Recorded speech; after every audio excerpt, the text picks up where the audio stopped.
Buenas noches, queridos televidentes. Una entrega más de Dialogando con Glenn Davis. Gracias por la sintonía que nos prestan cada viernes por Canal 25 a las 9 de la noche. Así que hoy iniciamos, señores, en esta entrega con la tortuosa noticia de que el país atravesó en esta semana por muchas noticias interesantes, pero hay que señalar el fallecimiento del exdirector de Pasaporte, el licenciado Ramón María Rodríguez Monchi, miembro del Partido de la Liberación Dominicana, PLD, y también recientemente se produjo el fallecimiento del arquitecto Rafael Calventi, quien fungía las funciones de embajador del gobierno dominicano, y es por ello que el gobierno también ayer fue declarado un día de duelo nacional por el fallecimiento de estos dos exfuncionarios. En el caso de Monchi Rodríguez, santiaguero, que llevaba ya un tiempo, un año y pocos meses, al frente de la Dirección General de Pasaportes. Había ocupado otras funciones también en el Estado, había dirigido los comedores económicos, había estado en unas de los departamentos del Banco de Reservas también. Monchi Rodríguez nació el 10 de noviembre del año 1961, cursó sus estudios primarios en la Escuela Pública Anacaona Almonte de Santiago y los secundarios en el Ulises Francisco Espaillat. Concluyó en el Centro Universitario Regional Norte, CURNO, y ahí se certificó de Estudios Superiores Ciencias Sociales. Monchi, quien también se graduó de licenciado en Administración de Empresa, egresado del Centro Universitario Regional Santiago Cursa, en el Cursa UAS, mejor conocido, y en el Estado había desempeñado cargos como administrador general de Molinos Dominicanos, CORDE, subdirector de prensa de la Presidencia, administrador general de Fomento Industrial, subadministrador del Banco de Reservas, subgerente general del Banco Nacional de la Vivienda, administrador general de los comedores económicos, como ya habíamos mencionado anteriormente, y en la actualidad se desempeñaba como director general de Pasaportes en el Partido de la Liberación Dominicana, una trayectoria de 30 años, de más de 30 años en la actividad política, y actualmente era el presidente municipal del PLD en Santiago. Así nos agarra la semana, así nos dio de duro a la vida, a los familiares de estas figuras públicas por demás que desempeñaban funciones a favor del Estado Dominicano, y una muerte siempre será dolorosa.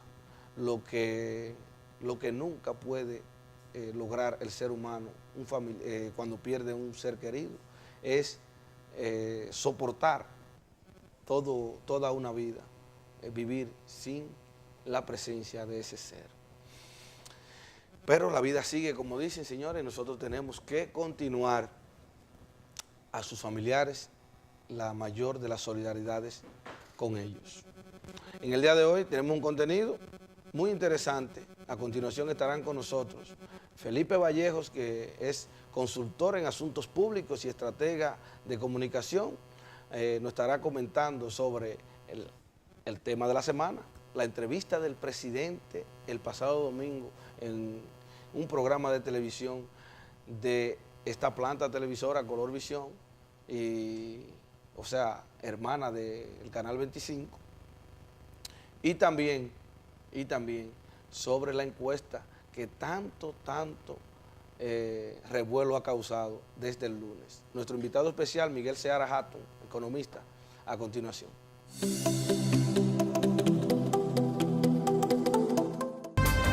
La información sin temor. Fijó su posición. La realidad nacional sin máscaras. Un equipo sin corte. Ahí no hay forma de que se pueda desarrollar nada. Pero si hay prueba. Yo no creo que ellos sean capaces de eso. Noticias y comentarios sin cortes. Martes a viernes, 8 de la noche. Canal 25. Es de todos.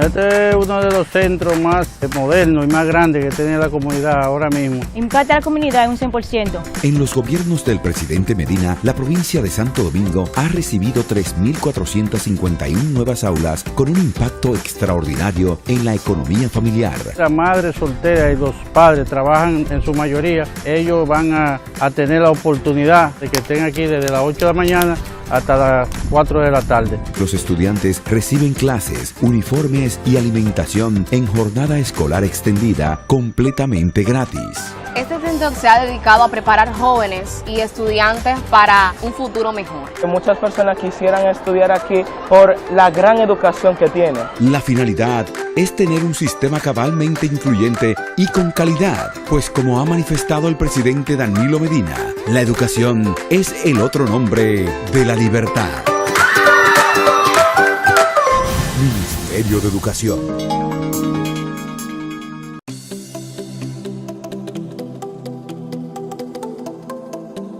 Como habíamos prometido, señores, está con nosotros Felipe Vallejos. Él es estratega de comunicación y consultor en asuntos públicos. Felipe, cuéntanos cómo está. Bienvenido a Dialogando con Glenn Davis. Hay que destacar que estarás una vez al mes con nosotros, un placer para mí. Los principales temas políticos que se debaten en la República Dominicana y a nivel internacional también. Sí, bueno, gracias por la invitación, Glenn, gracias por la confianza y con muchísimo gusto voy a estar aquí una vez al mes comentando los temas que están en la agenda pública. Exactamente. ¿Y qué tenemos, Felipe? Vamos a entrar en materia de una vez. Vamos. La entrevista del presidente de la República en el programa de Jack Tavares el pasado domingo, ¿qué te pareció? Me pareció una entrevista, bueno, primero que nada inédita desde el punto de vista comunicacional. Creo que en 6 años no había hecho ningún tipo de exclusiva en ese sentido. Había tenido algún encuentro con periodistas que cubren Palacio, pero acompañado de sus ministros, de su vocero de gobierno en ese momento durante el primer periodo, pero nunca había tenido este 1 a 1 con un comunicador nacional en su ejercicio público como presidente. La última entrevista que había tenido exclusiva, incluso se la había dado a CNN una vez que estuvo electo, al siguiente día, 1 o 2 días después de haber sido electo en el 2012. Entonces estamos hablando de algo bastante inédito desde el punto de vista comunicacional y algo que llamó poderosamente la atención. Habla muy poco el presidente realmente para los medios o con los medios de por sí, y esa ha sido una de las constantes, esa queja que se le ha expresado al presidente en términos comunicacionales. Así es, el presidente dice que habla poco con los medios de comunicación, pero que habla mucho con las comunidades, dialogando cada domingo en distintas comunidades del país con esas llamadas visitas sorpresas, de manera que tiene ese tipo de comunicación, pero siempre en un espacio controlado, y esta no fue la excepción, fue una entrevista en un espacio controlado, en un escenario que él maneja a la perfección y bueno, dejó varios mensajitos ahí que han calado de la opinión pública. Dentro de esos mensajitos, Felipe, ¿qué puedes pensar? El presidente realmente, en marzo, que dijo que anunciará la decisión que ya tiene tomada, ¿se reelegirá o no?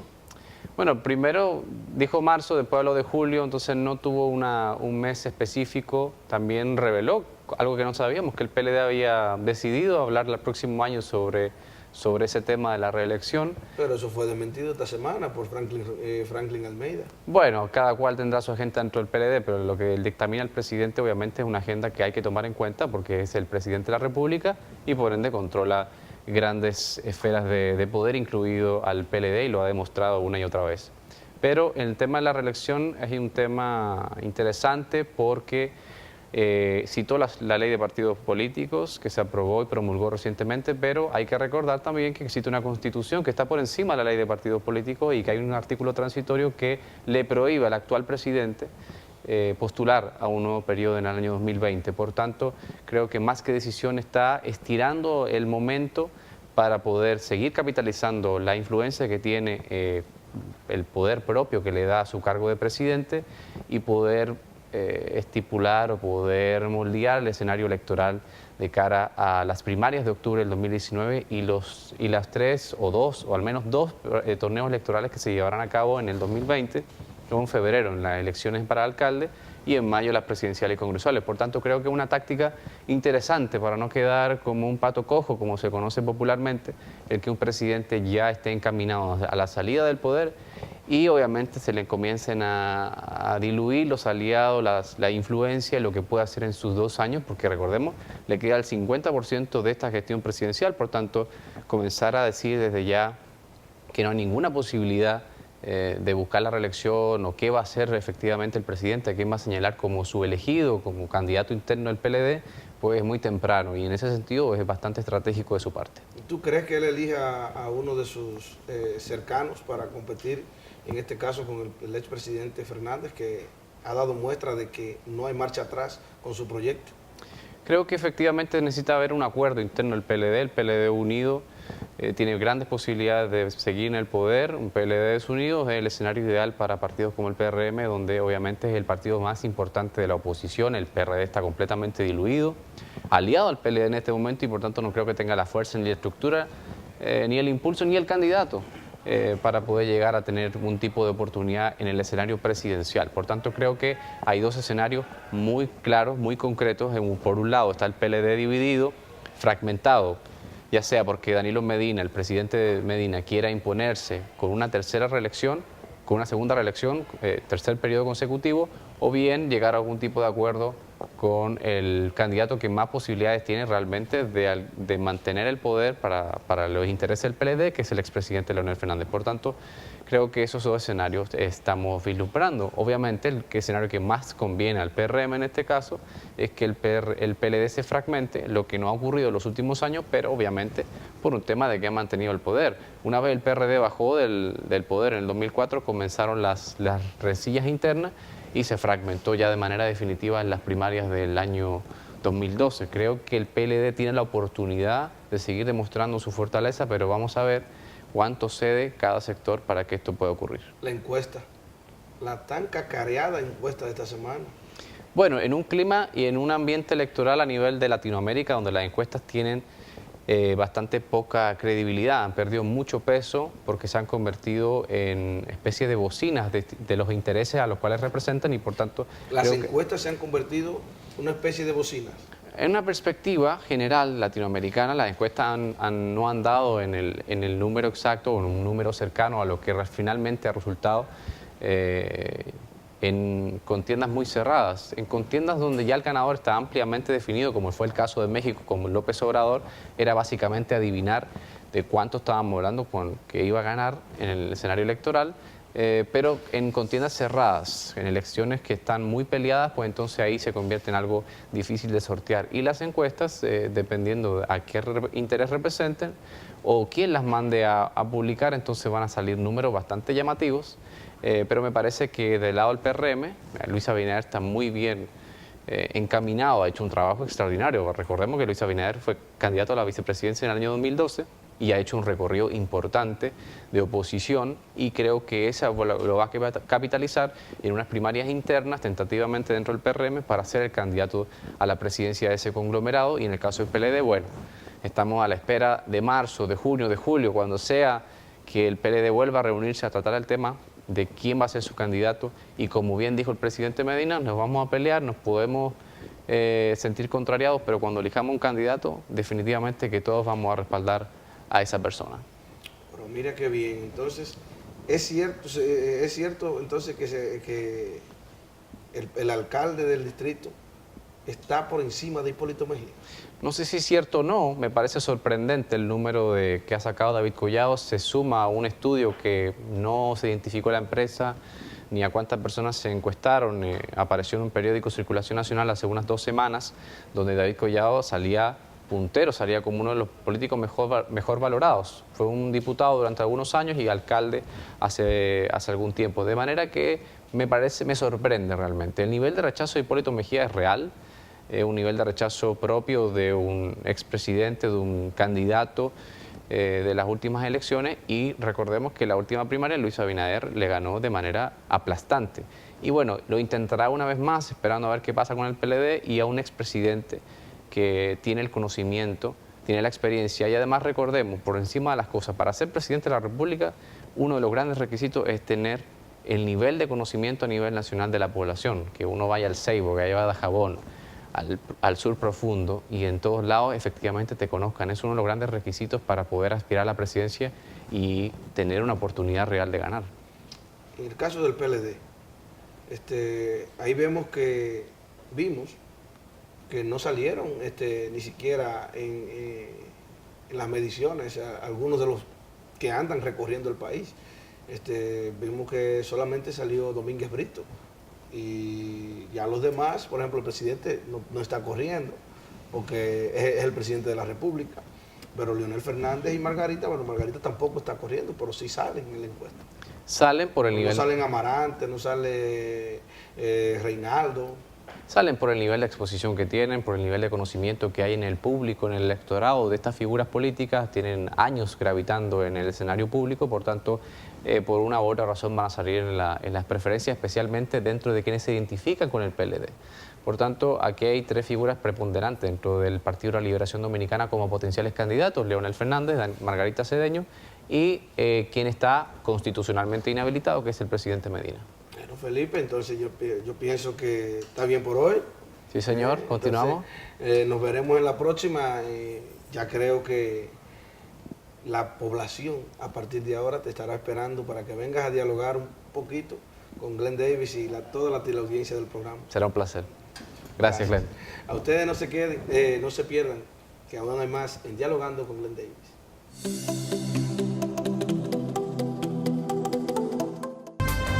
La información sin temor. Fijó su posición. La realidad nacional sin máscaras. Un equipo sin corte. Ahí no hay forma de que se pueda desarrollar nada. Pero si hay pruebas. Yo no creo que ellos sean capaces de eso. Noticias y comentarios sin cortes.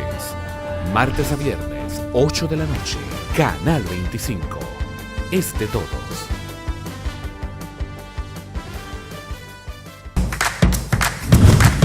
Este es uno de los centros más modernos y más grandes que tiene la comunidad ahora mismo. Impacta a la comunidad en un 100%. En los gobiernos del presidente Medina, la provincia de Santo Domingo ha recibido 3.451 nuevas aulas con un impacto extraordinario en la economía familiar. La madre soltera y los padres trabajan en su mayoría. Ellos van a tener la oportunidad de que estén aquí desde las 8 de la mañana hasta las 4 de la tarde. Los estudiantes reciben clases, uniformes y alimentación en jornada escolar extendida completamente gratis. Este centro se ha dedicado a preparar jóvenes y estudiantes para un futuro mejor. Muchas personas quisieran estudiar aquí por la gran educación que tiene. La finalidad es tener un sistema cabalmente incluyente y con calidad, pues como ha manifestado el presidente Danilo Medina, la educación es el otro nombre de la libertad.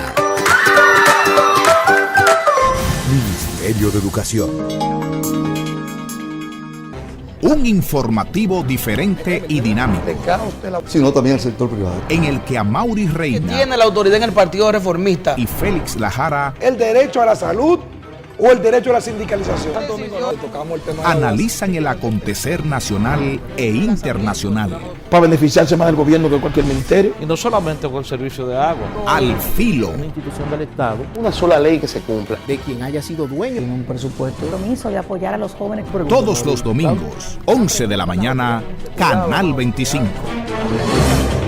La responsabilidad de informar lo que ocurre en el país y el resto del mundo, con una visión directa y parcial. Información de primera mano con los veteranos periodistas Guillermo Tejeda Con lo de él pagaron su y muerte. Miguel Ángel Núñez.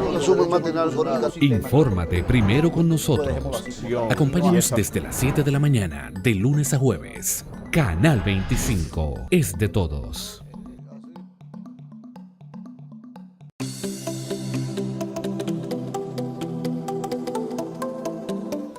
Señores, continuamos con el contenido de nuestro programa Dialogando con Glenn Davis. En esta ocasión tenemos el placer de dialogar con Miguel Seara Hatton. Él es secretario nacional de Políticas Públicas del Partido Revolucionario Moderno, es economista, destacado economista del país. Así que vamos a hablar un poco de eso mismo, de economía y cómo anda la economía nacional de la República Dominicana. Miguel, buenas noches, gracias por acompañarnos a nuestros televidentes y esperamos que se sienta a gusto con nosotros. Cómo no, muchas gracias. Qué bueno. Miguel, ¿cómo anda la economía nacional? Vamos a entrar por ahí porque ustedes como partido ofrecieron una respuesta a los 6 años de gobierno del Partido de la Liberación Dominicana encabezado por el licenciado Danilo Medina. Mira, se hizo una evaluación de los 6 años. ¿Y qué uno observaba? Primero, que la seguridad se sigue deteriorando. Yo creo que es un hecho que una situación sentida por la gran mayoría de la población. Ese tema de seguridad ciudadana, la gente tiene miedo a que lo asalten, la gente no sale, los hijos cuando salen es una preocupación, entonces hay un deterioro, ¿no? En segundo lugar, la corrupción y la impunidad es creciente. Todos los indicadores internacionales que miden corrupción e impunidad indican que se ha deteriorado.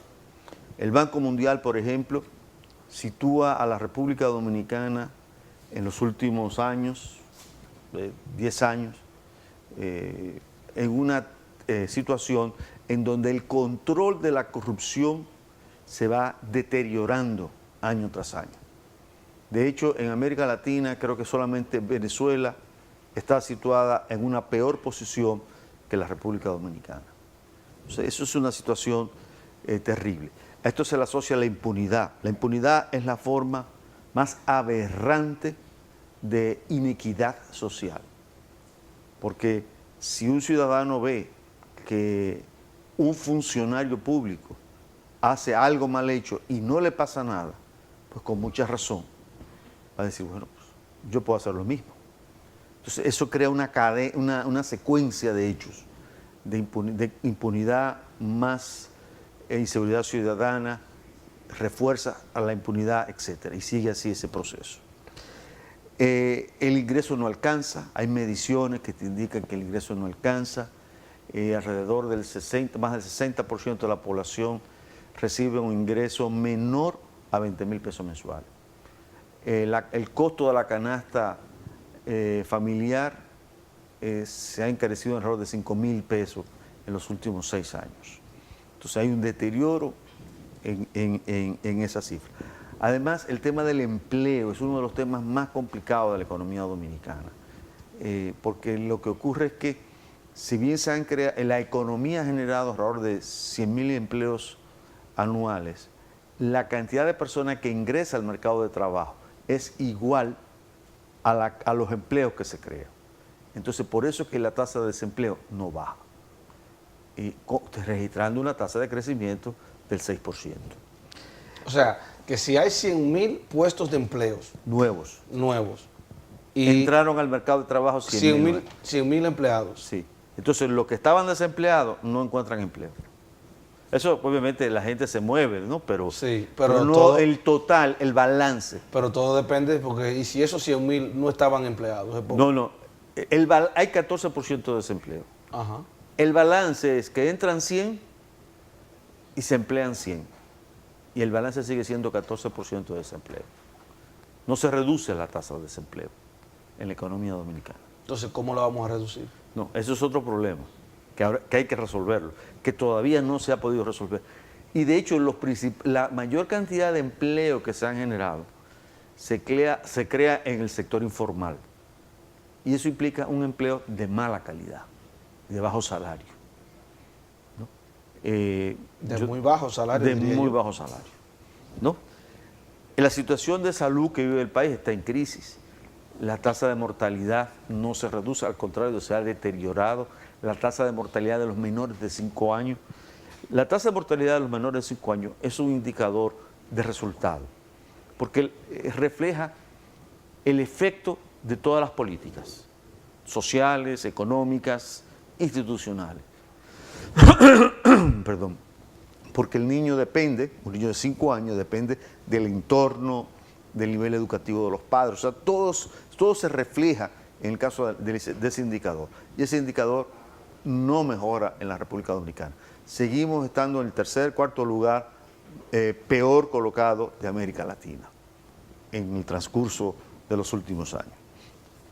Tú tienes que el problema de la educación, seguimos teniendo el problema de la calidad. En el Foro Económico Mundial estamos en los peores lugares, en el segundo, tercero, peor lugar del mundo, de 140 países, una cosa así. El 4% se ha convertido en un formidable negocio inmobiliario y hemos perdido prácticamente 6 años en mejorar la calidad educativa. Del presupuesto nacional, solamente del 4% del presupuesto, o sea que son alrededor de 160.000 millones de pesos, solamente el 3% de esos 160.000 millones de pesos se dedican al tema de mejorar la calidad de pedagogía, o sea, todo lo que tiene que ver con mejorar la calidad. Hemos perdido, de hecho, 6 años. Y hubo una prueba reciente ya de los jóvenes del tercer año, del tercer curso, sí. Es decir, jóvenes niños y niñas que empezaron después del 4% y pasaron, creo que el 12% en lenguaje y como alrededor del 20% en matemática. O sea, el resultado fue en la mayoría insatisfactorio. Entonces, eso es un problema muy serio. El tema de la alimentación.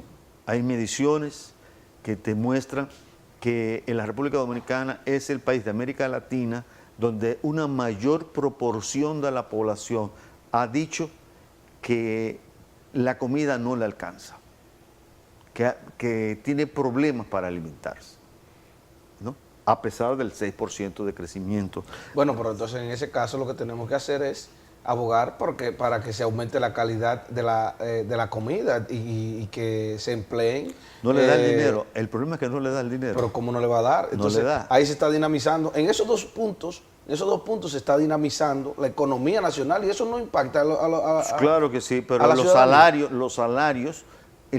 no aumentan. Los salarios están estancados. Los que pagan seguridad social, que es el salario promedio más alto, te decía anteriormente que cerca del 70%, más o menos, ganan menos de 20.000 pesos. Y el salario, el umbral de pobreza de una familia de 4 miembros es como 23.000 pesos. O sea, ganan menos que el umbral de pobreza. ¿Me entiendes? O sea, Así no es. le da. Sí, claro que lo entiendo. ¿Entiendes? Entonces, esa es la situación. Y después tú tienes todo el problema de la deuda. Una situación de deuda cuya trayectoria es de colisión. Una situación muy peligrosa que cada día se deteriora más. El gobierno en los últimos 2 años y 8 meses se ha endeudado a un ritmo diario de 10 millones de dólares. Diario. Diario, 10 millones de dólares. 10 millones promedio. 10 Eso millones es un de equivalente de ¿cuántos millones de pesos? Sería, multiplícalo por 50, sería 10 millones, 100 millones de pesos. Diario. Diario. 500 millones de pesos diarios. 500 millones de pesos diarios. Diario. Eso es grave. Eso es grave. Entonces, la economía entonces no marcha bien. No, porque... De acuerdo a los datos que usted me está ofreciendo. Sí, no, mira. No marcha bien. No marcha bien. Pero entonces no marcha bien. Eso está contrario a los datos que ofrece. Porque el gobierno dice que la economía está creciendo. Sí, es verdad que la economía está creciendo. Sí, porque... Pero está creciendo como consecuencia de la deuda. Es más, la estabilidad de precio que tú tienes ahora y la estabilidad del tipo de cambio es consecuencia de deuda del Banco Central. No es consecuencia de que está fluyendo más dólares al país. No es eso. No es que está creándose más dólares y eso mantiene, la cantidad de dólares mantiene el tipo de cambio bajito. Con su permiso, Miguel, vamos a ir a una pausa. Entonces retomamos el tema ahí mismo donde lo estamos dejando en este mismo momento. Ya retornamos.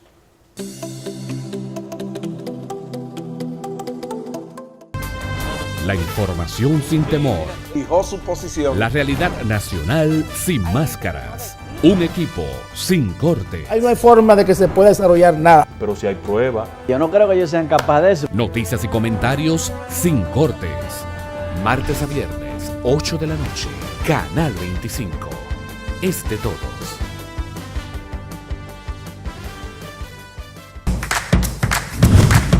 Este es uno de los centros más modernos y más grandes que tiene la comunidad ahora mismo. Impacta a la comunidad en un 100%. En los gobiernos del presidente Medina, la provincia de Santo Domingo ha recibido 3.451 nuevas aulas con un impacto extraordinario en la economía familiar. La madre soltera y los padres trabajan en su mayoría. Ellos van a tener la oportunidad de que estén aquí desde las 8 de la mañana hasta las 4 de la tarde. Los estudiantes reciben clases, uniformes y alimentación en jornada escolar extendida completamente gratis. Este centro se ha dedicado a preparar jóvenes y estudiantes para un futuro mejor. Muchas personas quisieran estudiar aquí por la gran educación que tiene. La finalidad es tener un sistema cabalmente incluyente y con calidad, pues como ha manifestado el presidente Danilo Medina, la educación es el otro nombre de la libertad. Ministerio de Educación. Un informativo diferente y dinámico, Sino también el sector privado. en el que Amaury Que Reina tiene la autoridad en el Partido Reformista. y Félix Lajara El derecho a la salud o el derecho a la sindicalización. Tocamos el tema de analizan el acontecer nacional e internacional. Para beneficiarse más del gobierno que cualquier ministerio. Y no solamente con el servicio de agua. Al filo, Una institución del Estado Una sola ley que se cumpla. de quien haya sido dueño en un presupuesto. Compromiso de apoyar a los jóvenes. todos los domingos, 11 de la mañana, Canal 25. La responsabilidad de informar lo que ocurre en el país y el resto del mundo. Con una visión directa y parcial. Información de primera mano con los veteranos periodistas Guillermo Tejeda Por lo de él pagaron su y muerte. Miguel Ángel Núñez. Infórmate primero con nosotros. Acompáñanos desde las 7 de la mañana, de lunes a jueves. Canal 25 es de todos.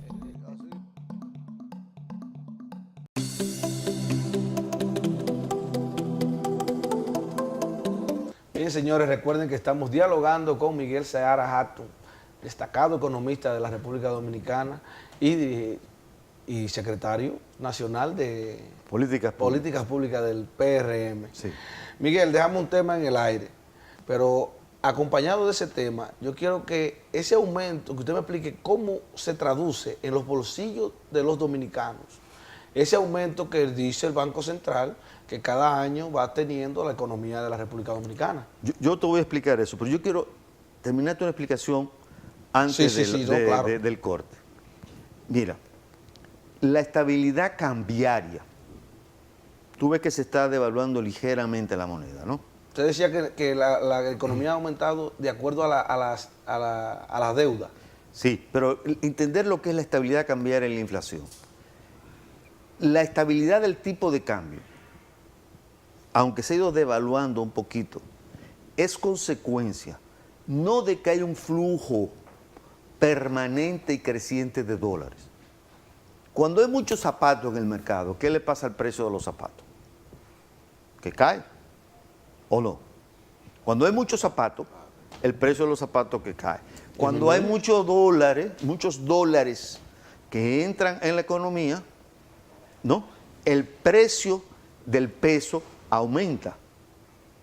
¿Estamos claros? Claro. Y el dólar vale menos. ¿Estamos claros? Entonces, la estabilidad del dólar en la República Dominicana en los últimos 6, 7 años o más, no es consecuencia de que hay un flujo de dólares a la economía, sino es consecuencia de la deuda que está asumiendo el Banco Central. Esa deuda, en estos 8 meses, solamente del año 2018, alcanza un valor de 87.000 millones de pesos. ¿Eso debe el país? No, la deuda del Banco Central que aumentó de enero a agosto, no la deuda total, sino la deuda del Banco Central, aumentó en 87 mil millones de pesos. La deuda total del Banco Central es como 540 millones de pesos, que es alrededor de 11 mil millones de dólares.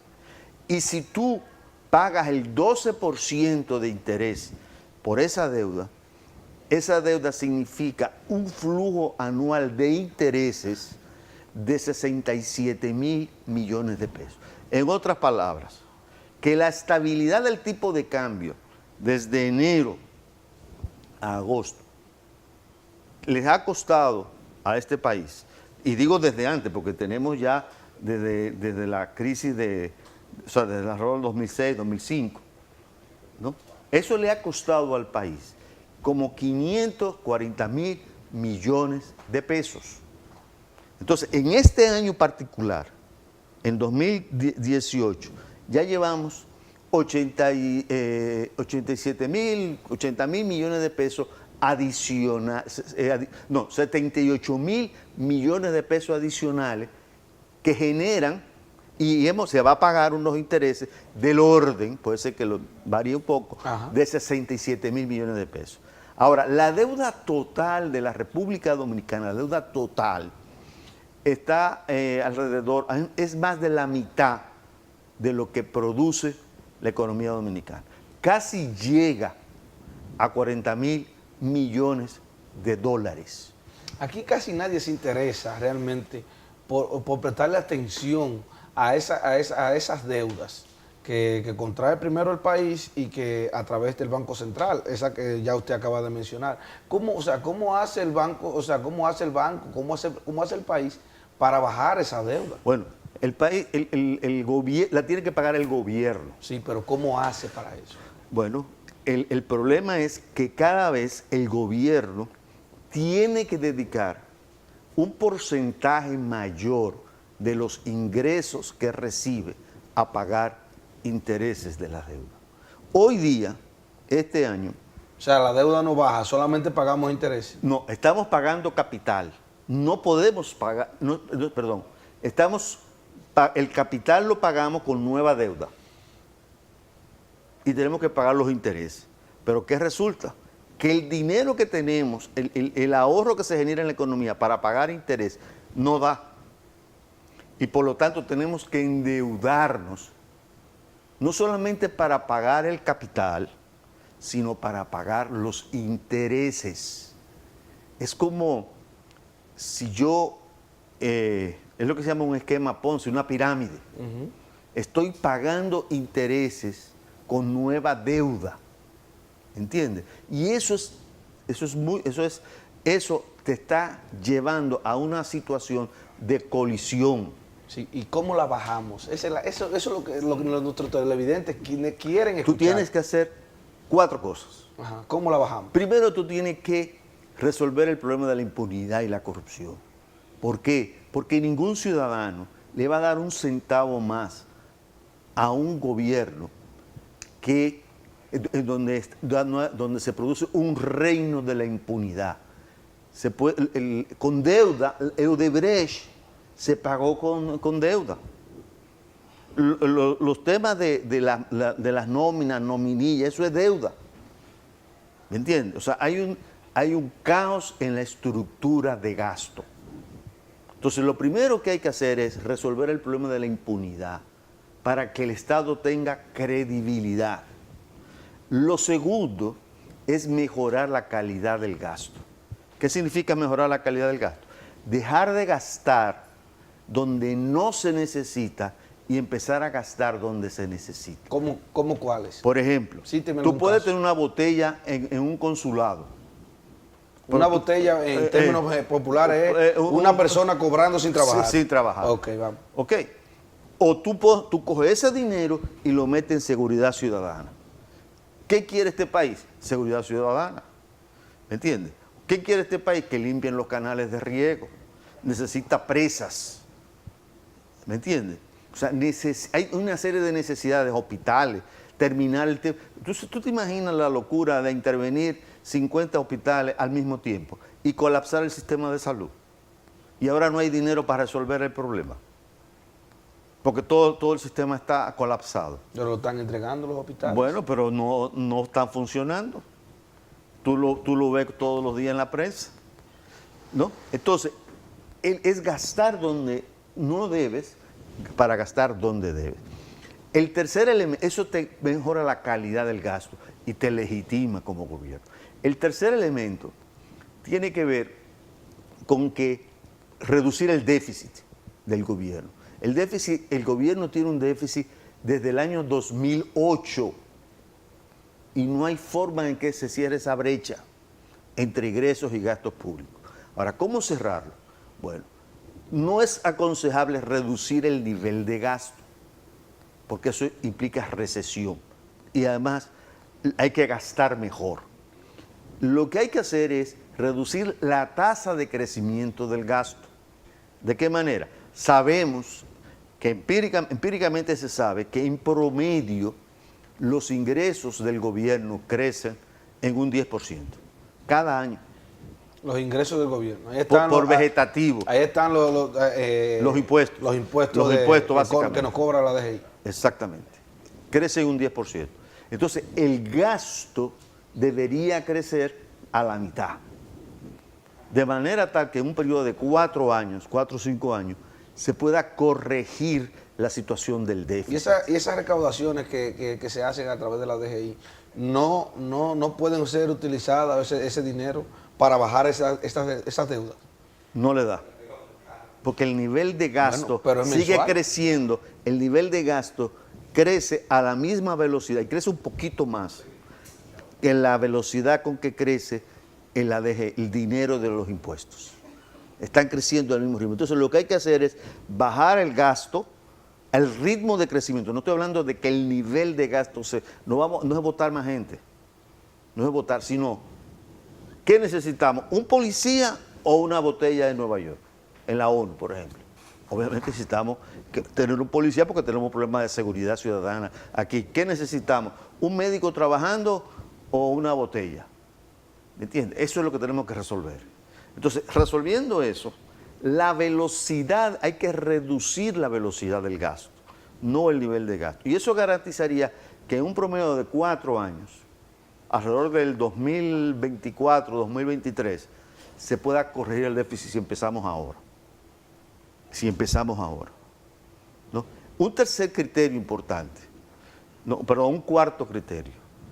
El primero es la institucionalidad, segundo la calidad del gasto, tercero que los gastos crezcan a la mitad de lo que crecen los ingresos. Un cuarto elemento es establecer criterios objetivos para saber en qué nos endeudamos. Mucha de esta deuda que tiene el gobierno, que hoy día alcanza los 10 millones de dólares diarios, es para propósitos que no se recupera. O sea, no es malo endeudarse, no es malo. O sea, no hay ningún libro de economía que te va a decir que endeudarse es malo. El problema es ¿para qué me endeudo? Entonces, si yo me endeudo para botar el dinero, para cubrir gasto corriente, para financiar un caos, sí está incorrecto, porque ese dinero no se repaga y yo tengo que pagar ese dinero. Yo tengo un compromiso con los bonistas, con la gente que me ha prestado, tengo que pagárselo. Entonces vamos a establecer criterios.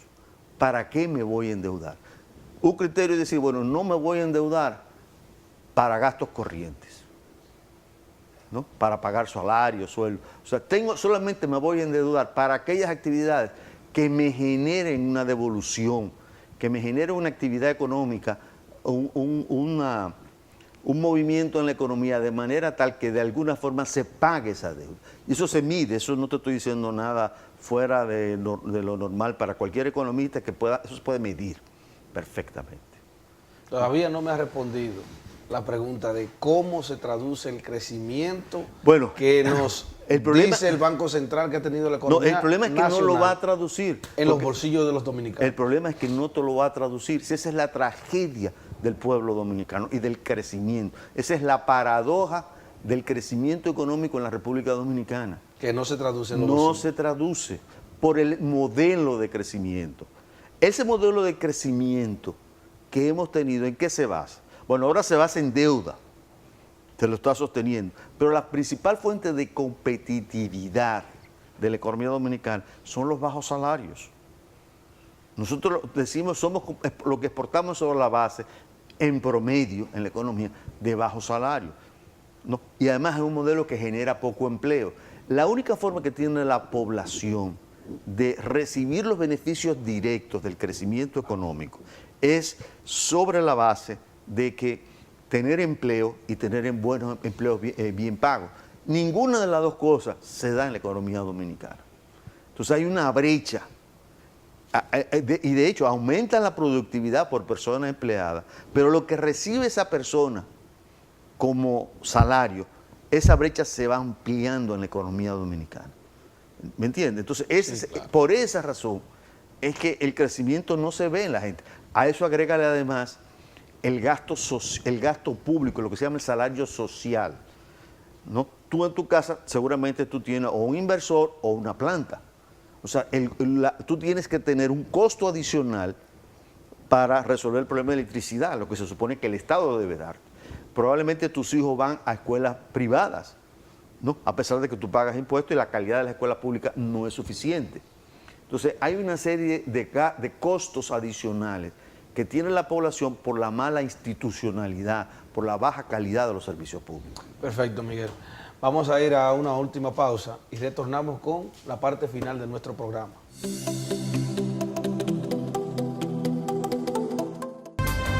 La información sin temor. Fijó su posición. La realidad nacional sin máscaras. Un equipo sin corte. Ahí no hay forma de que se pueda desarrollar nada. Pero si hay pruebas. Yo no creo que ellos sean capaces de eso. Noticias y comentarios sin cortes. Martes a viernes, 8 de la noche.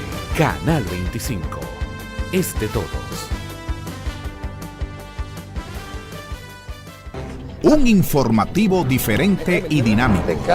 Sino también el sector privado. En el que Amaury Reina. Que tiene la autoridad en el Partido Reformista. Y Félix Lajara. El derecho a la salud o el derecho a la sindicalización. Analizan el acontecer nacional e internacional.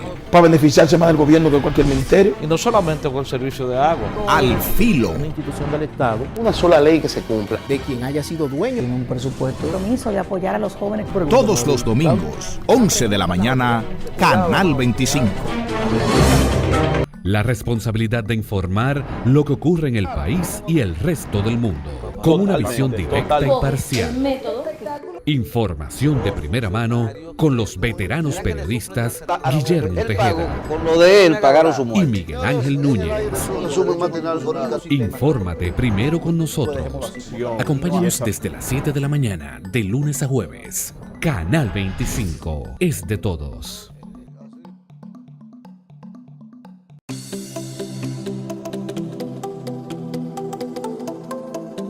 En la parte final de nuestro programa queremos preguntarle a Miguel Seara Hatton qué propuestas tiene el PRM para que el gobierno, o sea, que el gobierno pueda implementarla en sus políticas de economía.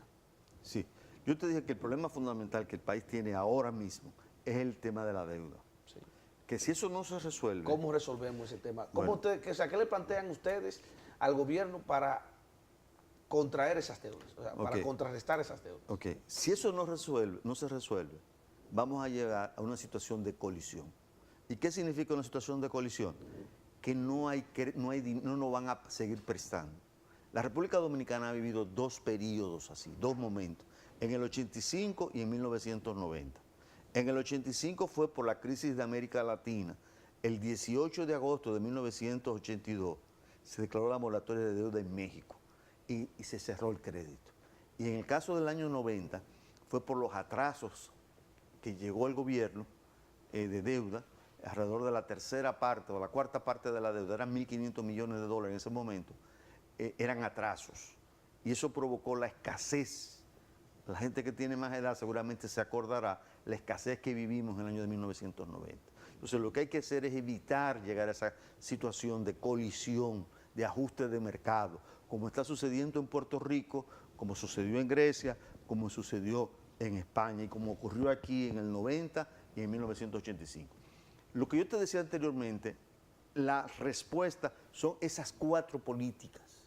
Enfrentar el problema de la impunidad. ¿Por qué hay que enfrentar el problema de la impunidad? Porque la sociedad tiene que estar consciente de que el dinero, de que los impuestos que va a pagar, se va a utilizar de una manera correcta. Y el que se atreva a hacerlo mal hecho, el peso de la ley debe caerle encima, porque le está haciendo un daño muy grande a la sociedad dominicana.